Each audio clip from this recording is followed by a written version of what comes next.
Alright everyone, welcome back to the channel. In today's video, we're going to take a little trip back down to memory lane. This right here is Lord Farquaad, Lord Dakhanavar. This one has some interesting history. I honestly don't remember what year this came out in. I think it was 2020 or 2021. So that makes this thing almost like 4 or 5 years old, which is crazy.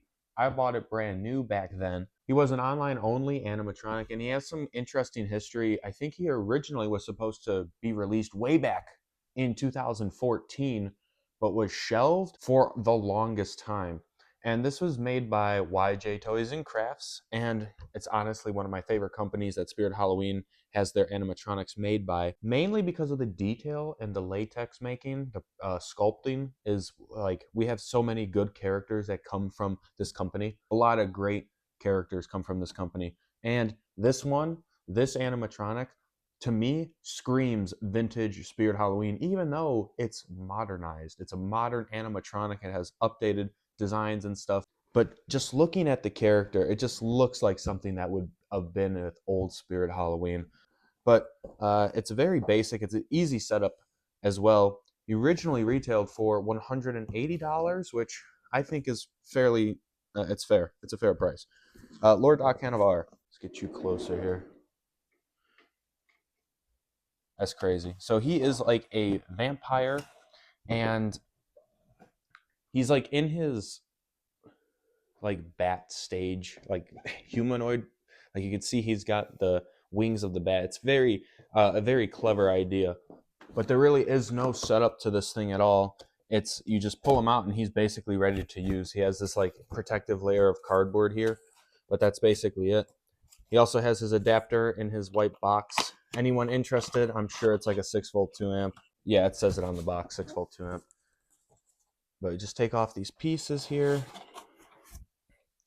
and we'll just pull him out for you all. Hopefully he still works, huh? There he is. He's still squishy. He seems like it is.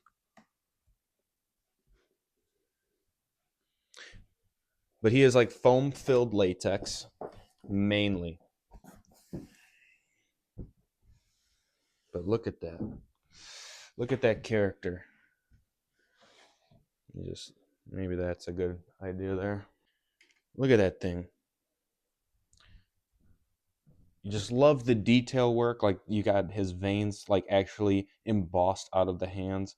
It's such just a clever design, really it is. But like I said, it is fully latex, so eventually this thing is going to dry rot.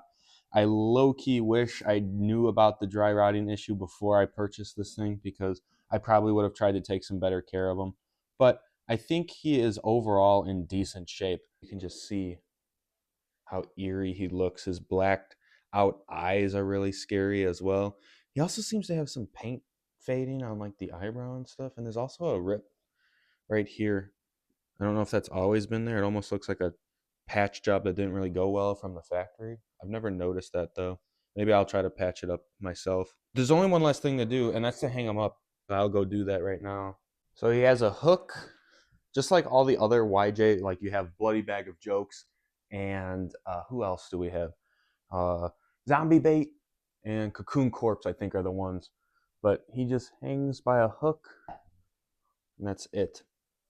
And there he is. Let me just spin. There we go. How about that? Very intimidating, but you can really see his like wings all like curled up. Really gives the impression that he is in a binary state of animal and humanoid, just resting for his next victim.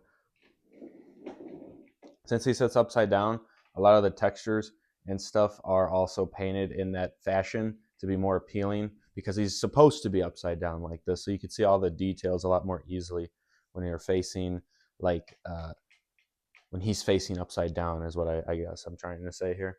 But I just love the character design of these props because it just seems so nostalgic, but it's not, it's new.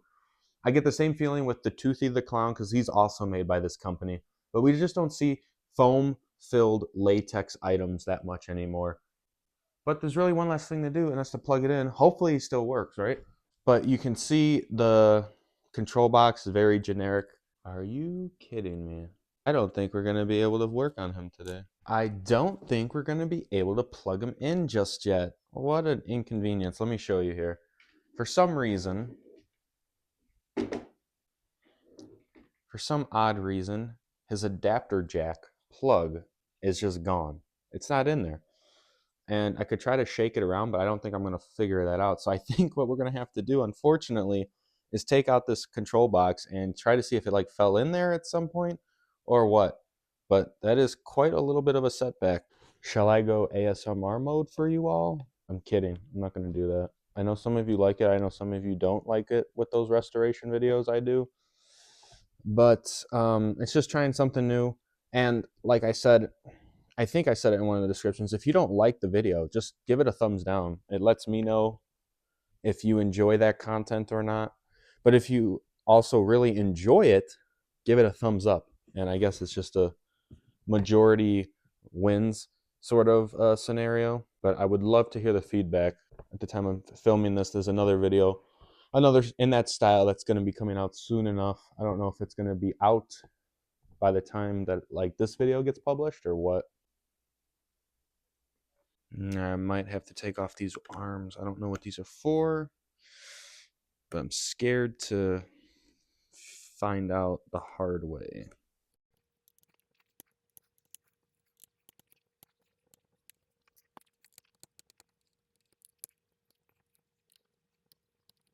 All right, let's see if this pops out for us or not. Here we go. Some glue, I think, that needs to come off.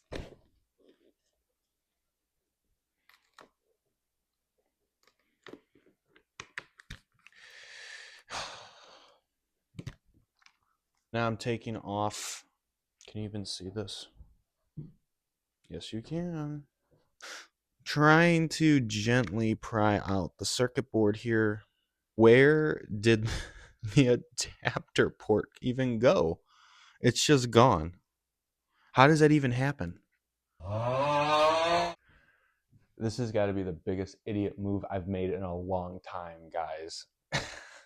Guys, if anyone who owns a Lord Dakhanavar knows that the plug comes out the top of them. So what I just did was pointless. All pointless. I hope... I don't even know if I'm going to leave this in the video because it just shows my incompetence. I don't know if I'm tired or what, but that is actually hilarious. I literally can't believe I just did that. Well, there's only one thing to do. That's to put it back how I found it. All right, so he didn't need anything done with him. I'm just an idiot. His plug comes out the top here, so no point in doing what I just did.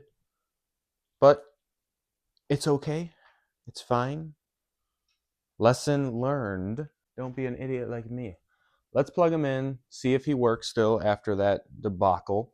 Some are going to say that was just to make the video longer. It wasn't. I was an actual idiot. But now we have the moment of truth to see if whatever I did ended up not making him work now. I really hope that is not the case.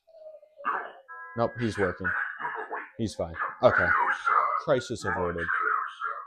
Since this video is a little shorter, I thought it would be a great time to show you what I use to protect these latex characters. It's called 303 Aerospace Protectant, the ultimate UV protection. And it's for vinyl, rubber, and plastic looking newer, longer, and it protects it from UV rays, the sun, basically. And that's what kills latex props here. Now, this isn't like a spray paint of some kind. It's a spray, and you wipe it on, and you're supposed to apply every 3 to 5 weeks, but that's if the item you're using is sitting out in the sun for long periods of time. I don't leave these things in the sun for a long time at all. But all you do is just put a light dusting of the spray around it, and you don't want to leave it wet like this, but you go around and then you just wipe it away. Wipe it into the mold and all the crevices. And what you're doing is you're conditioning the latex a little bit, giving it some of that protection from UV rays of the sun, and also just cleaning it in a way. I always see that this stuff, once I put it on, it seems like the coloration of the item just livens up a little bit every time I do this. And I think it's because like this prop's old, right? I haven't done it to this one yet. And there's dirt and dust and just grime on it from its age. And what I'm doing right now is I'm wiping all that crud off of it. So it's getting a nice layer that doesn't attract dust and grime. And it just hopefully now keeps it lasting, looking good longer. So I did that side. Now I'll come to the back here, give it a little spritz, the stuff, and just wipe it away. And the layer of latex on here is a fairly thicker layer compared to some of the other props that Spirit Halloween comes out with nowadays. So that's always nice. You can see it's flexible to an extent. It's like I'm polishing his bald head. Always wipe up. It gets slippery on the floor here, so hopefully no one slips. All right.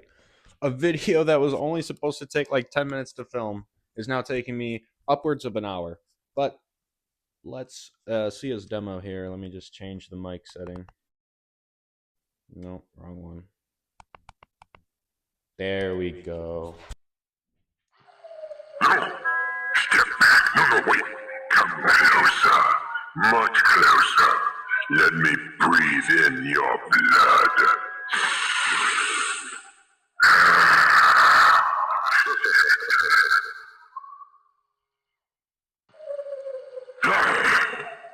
I need nourishment. I must feast. And the only blood I smell is yours.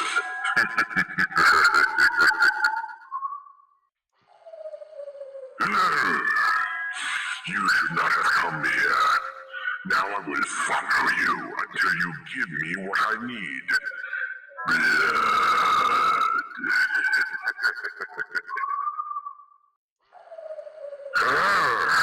Come, let me listen to your heartbeat. So strong, so alive. It will be mine. So there is Lord Farquaad. I'm done with that joke. Lord Dakhanavar. I do enjoy this character. Like I said, I have a bias to this company just in the detail and just the overall vibe I get. To me, this is classic Spirit Halloween, and it's so nice to see something like this in the modern era as well. I wish Spirit Halloween were to work with YJ Toys and Crafts a little more than what they do nowadays. To see characters like this come back, maybe in thicker latex, and maybe just like full-on static props that are full-fledged foam latex. Like, I love that stuff so much, even though it dry rots. It's a love-hate relationship. But this one is pretty cool. I do enjoy using him in my haunt displays. I love hanging him on a tree, one of the spirit trees. That's one of my favorite things to do with him. He looks really good in that setting, which is probably what I'm going to do with him this year again. But I love him. Let me know what you guys think of him in the comment section below. Hopefully my incompetence in today's video did not scare you away and make you unsubscribe from the channel, because that was embarrassing. But that is all for me. Thank you all so much for watching this video on Lord Dakhanavar from Spirit Halloween, and I will see you all in the next one.